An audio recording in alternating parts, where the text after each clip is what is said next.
আগামী বছর সেই দোকানের ঋণ পরিশোধ করব বলে আমরা আশাবাদী।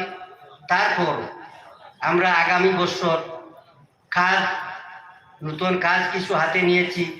সেই কাজগুলো হলো অসম্পূর্ণ উজুখানাকে পুরা করতে প্রায় 8 লক্ষ টাকার প্রয়োজন আছে, কারণ ওখানে গোসলখানা ব্যবস্থা করতে হবে, টয়লেটের ব্যবস্থা করতে হবে।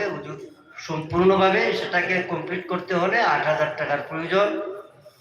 এই মাদ্রাসায় জলের সমস্যা প্রচুর।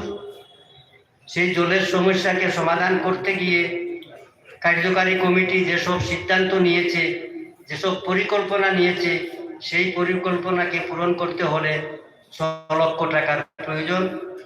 মাদ্রাসার অসম্পূর্ণ একটা সাইট আছে, সেই সাইটকে পূর্ণ করতে হলে একটা সাইট বলতে একটা কনস্ট্রাকশনের ফাউন্ডেশন পর্যন্ত তৈরি হয়েছে, সেখানে অনেক রডগুলা অনেক বছর থেকে বৃষ্টিতে নষ্ট হয়ে যাচ্ছে। সেগুলা আমরা চিন্তা ভাবনা করছি যে সেটাকে আমরা কাজে হাত দিব এবং